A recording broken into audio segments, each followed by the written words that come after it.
ನಮಸ್ಕಾರ. ನಾವು ಈಗ ವಾಜುವಳ್ಳಿ ಚಿಕ್ಕಮಗಳೂರು ತಾಲೂಕಲ್ಲಿ ಶ್ರೀ ಅಶೋಕ್ ಎಂಬ ರೈತರ ಕಾಫಿ ಎಸ್ಟೇಟಲ್ಲಿ ಇದ್ದೀವಿ. ಅವರು ಕಾಫಿ ಎಸ್ಟೇಟನ್ನು ಇಲ್ಲಿ ಏನೇನು ಬೆಳೀತಾ ಇದ್ದಾರೆ, ಅವ್ರಿಗೆ ಆದಾಯಗಳು ಹೇಗಿದೆ ಮತ್ತು ಅವರು ಹೋಲ್ ಎಕ್ಸ್ಪೀರಿಯನ್ಸ್ ಹೇಗಿದೆ ಅಂತ ತಿಳ್ಕೊಳ್ಳೋಣ. ನಮಸ್ಕಾರ ಅಣ್ಣ. ನಿಮ್ಮ ಚಿಕ್ಕ ಪರಿಚಯದ ಬಗ್ಗೆ ತಿಳಿಸ್ಕೊಡ್ತೀರಾ? ನನ್ನ ಹೆಸರು ಅಶೋಕ್ ಅಂತ ಹೇಳಿ.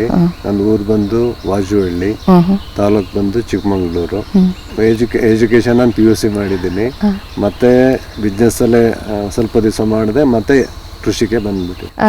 ಇದು ನಿಮ್ಮ ಈ ಜಮೀನು ಅಂದರೆ ಸುಮಾರು ಎಷ್ಟಿದೆ ಮತ್ತು ಅದು ಎಷ್ಟು ತಲೆಮಾರಿಂದ ಬಂದಿದೆ ಮತ್ತು ಆವಾಗಿನ ಕಾಲದಲ್ಲಿ ಹೇಗೆ ಮಾಡಿದರು, ನೀವು ಏನೇನು ಹೊಸದು ಟೆಕ್ನಾಲಜಿಗಳಾಗಲಿ ಅಥವಾ ಹೊಸ ರೀತಿ ನೀತಿಗಳಾಗಲಿ ಹೇಗೆ ಅಳವಡಿಸ್ಕೊಂಡಿದ್ದೀರಾ, ಅದ್ರ ಬಗ್ಗೆ ಸ್ವಲ್ಪ ಮಾಹಿತಿ ಹೇಳ್ತೀರಾ?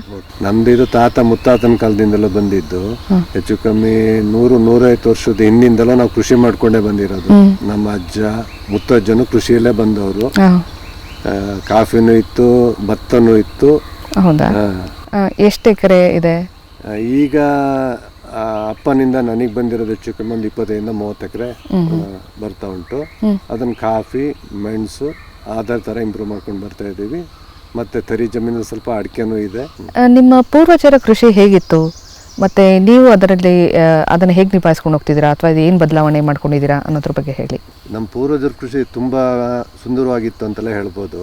ಯಾಕೆಂದರೆ ಪೂರ್ವಜರು ಮರಗಿಡ ಒಟ್ಟಿಗೆ ಬದುಕಿದ್ರು. ಗಿಡ ಅಂತ ಹೇಳಿದ್ರೆ ಆವಾಗ ಅವರಿಗೆ ಟಿಂಬರ್ ಬಗ್ಗೆ ಆಸೆ ಇರಲಿಲ್ಲ. ಟಿಂಬರ್ ಬೇಕು ಆ ಥರದ್ದು. ಆವಾಗ ಏನು ಮಾಡೋರು, ಹಾಲು ಬರುತ್ತೆ ಅಂತೇಳಿ ಆ ಮರಗಳನ್ನ ಯೂಸ್ ಮಾಡೋರು. ಹಾಲು ಬರೋದು ಅಂತ ಹೇಳಿದ್ರೆ ನಾವೊಂದು ಏನೋ ಒಂದು ಪೆಟ್ ಮಾಡಿದ್ರೋ, ಒಂದು ಕತ್ತಿ ಇಟ್ಟರು, ಆ ಮರದಲ್ಲಿ ಹಾಲು ಬರ್ತಾಯಿತ್ತು. ಅಂಥ ಮರಗಳನ್ನೇ ಹೆಚ್ಚಾಗಿ ಬೆಳೆಸ್ತಾಯಿದ್ರು. ಅದನ್ನೇ ಉಳಿಸ್ಕೊಂಡು ತೋಟ ಮಾಡ್ಕೊಳ್ತಾ ಹೋದರು. ಹಾಲು ಮರಗಳಿಂದ ಉಪಯೋಗ ಏನಂತ ಹೇಳಿದ್ರೆ, ನಿಮಗೆ ಎಲ್ಲ ಮರಗಳು ಹಣ್ಣು ಬರ್ತಾಯಿತ್ತು. ಅದಕ್ಕೆ ನಮ್ಮ ಪಕ್ಷಿಗಳು ಬಂದು ಕೂರ್ತಾಯಿತ್ತು. ಆ ಪಕ್ಷಿಗಳು ತಿಂದು ಹಾಕಿದ್ದು ಮಲ ಮತ್ತು ಕೆಲವು ಪ್ರಾಣಿಗಳು ರಾತ್ರಿ ಬಾವಲಿ ಬರ್ತಾಯಿತ್ತು, ಬೆಕ್ಕಳು ಬರ್ತಾಯಿತ್ತು, ಅದ್ರದ್ದು ಮಲನೂ ಉಪಯೋಗ ಆಗ್ತಾಯಿತ್ತು.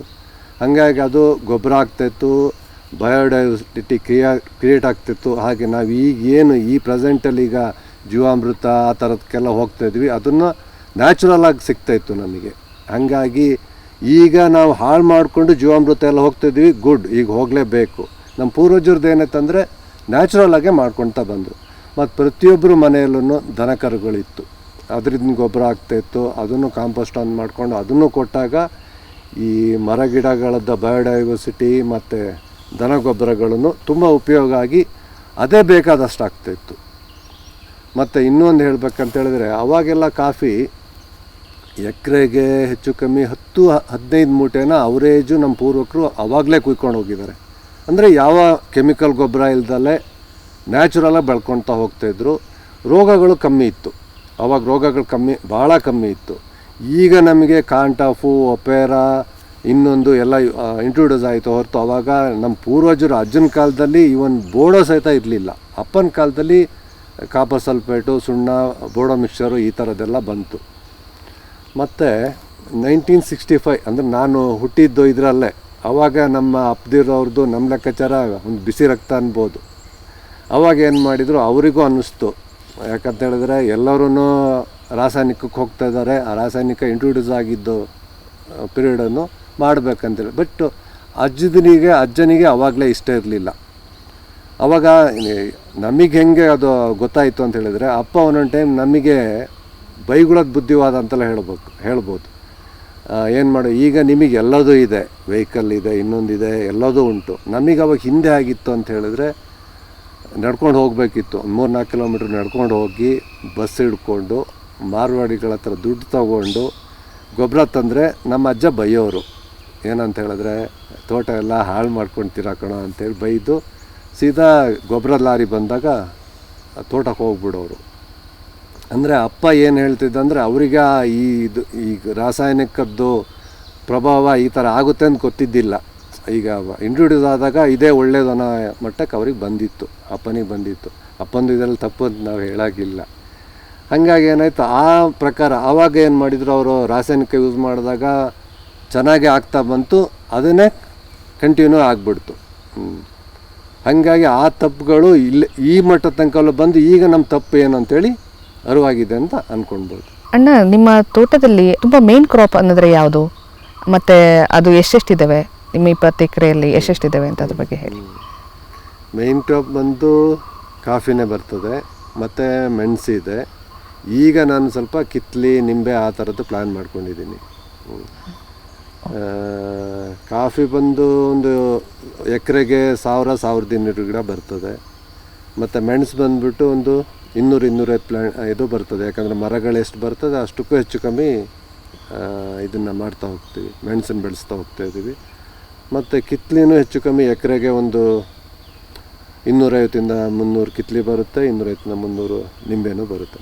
ಅರೇಬಿಕಾದಲ್ಲಿ ಒಂದು 12 ಎಕರೆನ ಸಾಚಿಮೋರ್ ಅಂತೇಳಿ ಅದನ್ನು ಮಾಡ್ಕೊಂಡಿದ್ದೀನಿ. ಮತ್ತು ಇನ್ನೊಂದು 12 ಎಕರೆ ಬ್ಲಾಕಲ್ಲಿ ಹೇಮಾವತಿ ಮಾಡ್ಕೊಂಡಿದ್ದೀನಿ. ಇನ್ನು ಬಾಕಿ ಒಂದು 20% ಅಡಿಕೆ ಒಳಗಡೆ ರೋಬಸ್ಟ ಇದೆ. ಮತ್ತು ಮೆಣಸಲ್ಲಿ ಪಣಿಯೂರಿದೆ, ಪಣಿಯೂರಲ್ಲಿ 2 ಇದೆ, 5 ಇದೆ, ಈ ಥರದ ಪಣಿಯೂರಿದೆ. ಮತ್ತು ಶ್ರೀಕರ ಶುಭಕರನು ಮೆಣಸಲ್ಲಿದೆ. ಅಣ್ಣ, ಜನರಲಿ ಕಾಫಿ ಎಸ್ಟೇಟ್ಗಳಲ್ಲಿ ಸಿಲ್ವರ್ ಮರಗಳಿರುತ್ತೆ, ಅದರ ಪೆಪ್ಪರ್ ಹಬ್ಸ್ ಇರ್ತಾರೆ. ನಿಮ್ಮ ತೋಟಗಳಲ್ಲಿ ಯಾವ್ಯಾವ ಮರಗಳಿದ್ದಾವೆ, ಅದರ ವೆರೈಟಿಗಳು ಏನಿದೆ, ಅದ್ರ ಬಗ್ಗೆ ಸ್ವಲ್ಪ ಮಾಹಿತಿ ಕೊಡ್ತೀರಾ? ನನ್ನ ತೋಟದಲ್ಲಿ ಒಟ್ಟಾರೆ ಈಗ ಮರಗಳ ಸಂಖ್ಯೆ ಹೇಳಬೇಕಂತ ಹೇಳಿದ್ರೆ ಹತ್ತಿ ಒಂದು 200-250 ಇದೆ ಅಂತ ಹೇಳ್ಬೋದು ಓವರಾಲು. ಮತ್ತು ಗೋಣಿನೂ ಒಂದು 250-300 ಇದೆ ಅಂತೆಲ್ಲ ಹೇಳ್ಬೋದು.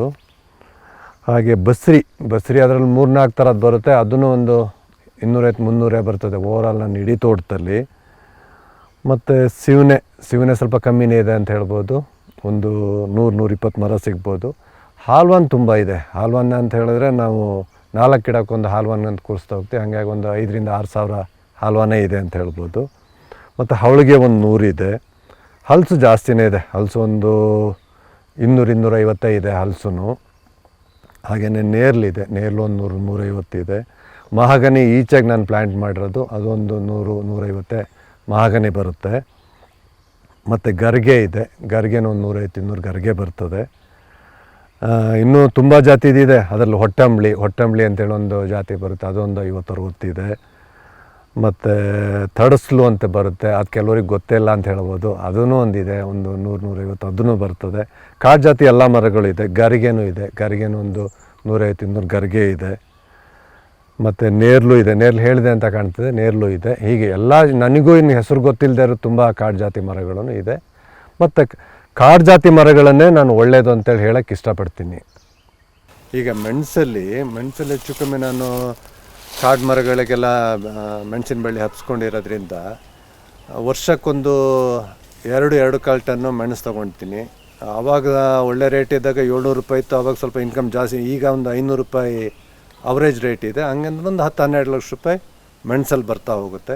ಮತ್ತು ಒಂದು ರೌಂಡು ಇದನ್ನು ಕಾಡು ಮರಗಳನ್ನ ನಾನು ಕಟಾವು ಮಾಡ್ಕೊಂಡಿದ್ದೀನಿ. ಅದರಲ್ಲಿ ಹೆಚ್ಚು ಕಮ್ಮಿ ಎಕರೆಗೆ ಒಂದು 1-1.5 ಲಕ್ಷ ಅಂತ ಹೇಳಿದ್ರೆ ಒಳ್ಳೆ ಇದೆ ಬಂದಿದೆ, ಒಂದು 25-30 ಲಕ್ಷನೇ ಸಿಕ್ಕಿದೆ ಅಂತಲೇ ಹೇಳ್ಬೋದು. ಆ ಇನ್ಕಮನ್ನು ನಾನು ತೊಗೊಂಡಿದ್ದೀನಿ.